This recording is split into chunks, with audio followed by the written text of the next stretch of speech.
12 de junho é considerado Dia Mundial contra o Trabalho Infantil, a data que registra a apresentação do primeiro relatório global sobre o trabalho infantil na Conferência Anual do Trabalho da Organização Internacional do Trabalho em 2002. Conversamos agora com Marta Volpe, que é assessora de políticas públicas da Fundação Abrinq. Marta, bom dia, seja bem-vinda ao Jornal da Manhã. Bom dia, Kalina. Muito obrigada pelo convite, por estar aqui nessa manhã falando desse tema que para nós é muito importante. Imagina, é sempre bem-vinda. Bom, Marta, pelo jeito, né, os dados não são tão legais, porque parece que aumentou o trabalho entre adolescentes de 14 a 17 anos durante este período da pandemia. Não é uma notícia que a gente gostaria muito de dar, né? E por que isso aconteceu? Aumentou a ocupação dos brasileiros nesse período, como foi colocado na matéria antecedente, e também aumentou a ocupação entre os adolescentes. Foi o que nós percebemos na pesquisa da PNAD contínua sobre tendências no mercado de trabalho. Nós aplicamos um cálculo, uma metodologia do IBGE, e entre os adolescentes de 14 a 17 anos, de fato, houve um aumento na sua ocupação, porém não na ocupação regular, que deveria ser o trabalho na condição de aprendiz, que é o único trabalho permitido pela nossa Constituição Federal para adolescentes nessa faixa etária. Então, quem entrou no mercado de trabalho entre os anos de 2020 e 2021, praticamente, quase a totalidade, a gente está falando de quase 90% desses adolescentes, entrou na condição de trabalho infantil. E nós tivemos um aumento numa média de 147 mil adolescentes a mais trabalhando em relação ao ano de 2020.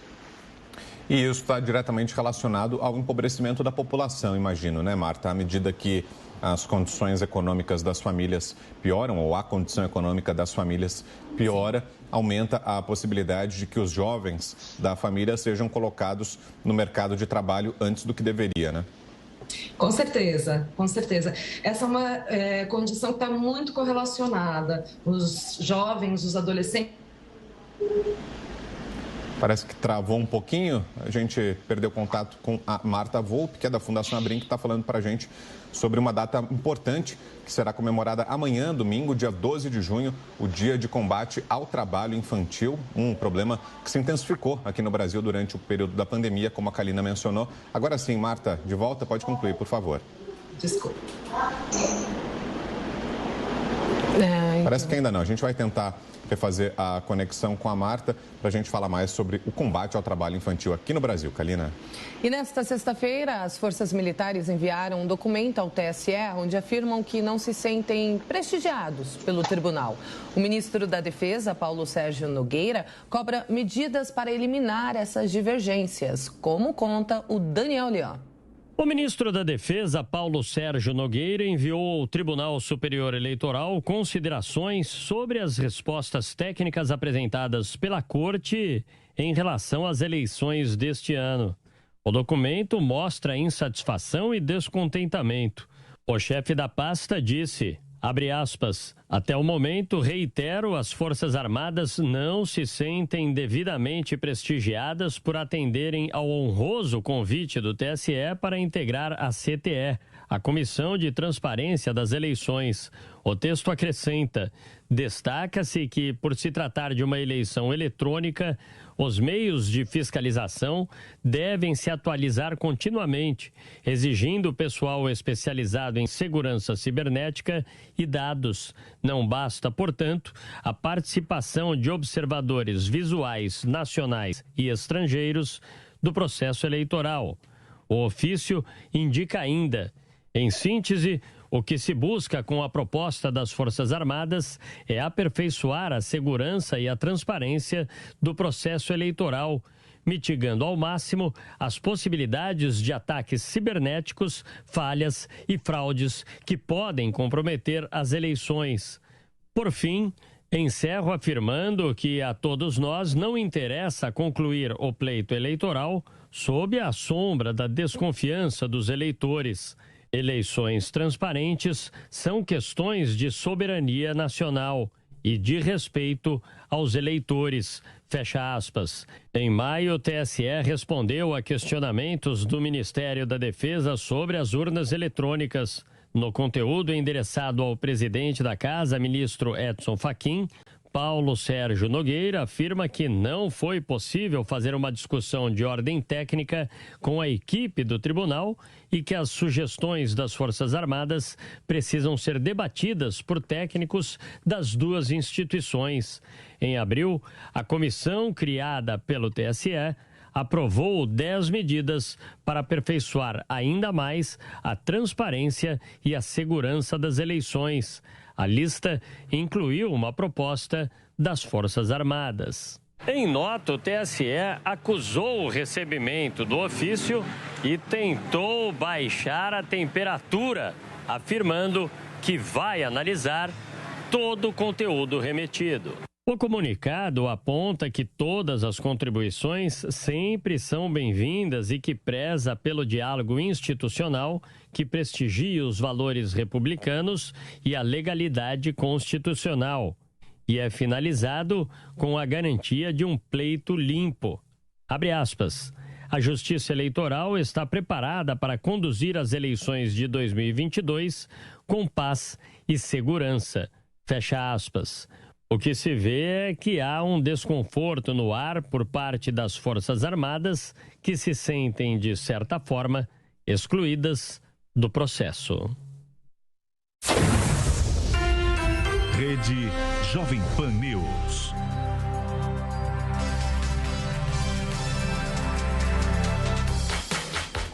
Nove e 31. Repita. São 9h31.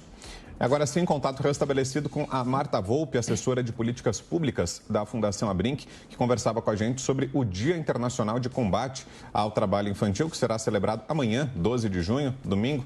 Marta, a gente falava aqui justamente sobre a relação entre trabalho infantil e as condições econômicas das famílias, né? Você dizia que à medida que há um empobrecimento das famílias, a tendência é que aumente a presença dos jovens irregularmente no mercado de trabalho, né, Marta? Sim, exatamente. Essa correlação ela é muito clara, né?